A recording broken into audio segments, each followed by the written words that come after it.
everybody, and welcome back to Blue Jays Today, where today we gotta talk about some exciting stuff coming out of spring training from the Toronto Blue Jays.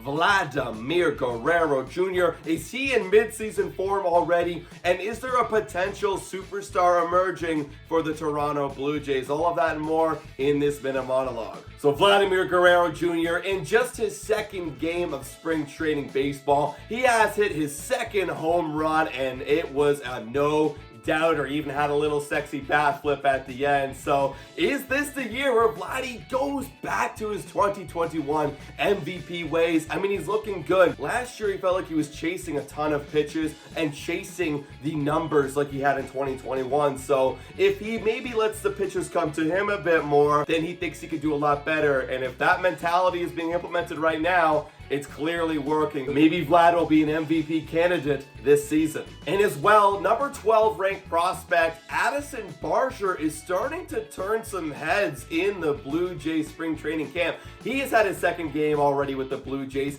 He homered in the first one yesterday, and then he hits a double in his first at-bat with the Blue Jays. And man, I gotta say, this kid looks confident. This guy looks like he's ready to play for the Blue Jays, but unfortunately right now, there is quite a big logjam at the positions that he plays. Shortstop, third base, a little bit of second. A lot of guys right now are taking up those spots, so in my opinion, I don't think this is the year where Addison Barger cracks the big league ball club. He looks talented enough to be a starter one day, so I feel like it's got to be looking for 2024. Maybe if there's an injury, you bring up Addison Barger to help out, but nothing more than that. I like the guy. I think he deserves a chance for sure, but there's a logjam. So let's see what Addison Barger does so far for the rest of the spring training, and maybe who knows, one day we see him in July. Now, those were some of the good things, but let's talk about some of the other guys.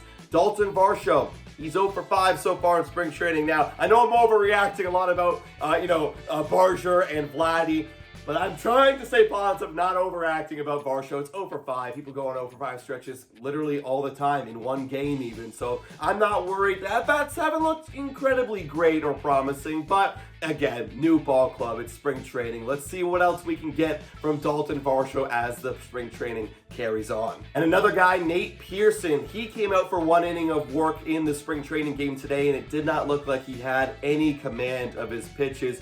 He walks 2 guys, giving up 2 hits. However, he did strike out the side. He had 3 strikeouts, but he did give up 1 run. He pitched, I think, 30 pitches. So obviously not the best start for Nate Pearson, but I mean, look, I want Nate Pearson to be good. I want him to be in that bullpen. That guy, when he is locating on the edges, he's striking people out. So I obviously want this guy to crack the ball club, but I gotta see the command, Nate. Like, I gotta see it, man. And if it's not there, he might start off the year in AAA. We'll see. And on the Yankee side of things, Volpe, man. That guy looks like a dude. We gotta watch out for him as Blue Jays because he's sneaky talented. He's got a lot of pop, a lot of power, so we'll see if they end up calling him up early or waiting a little bit later, but I think the Yankees need that guy in the ball club. And guys, that's everything with the Toronto Blue Jays. Oh yeah, they did lose the game 9-5, but winning, losing, who cares?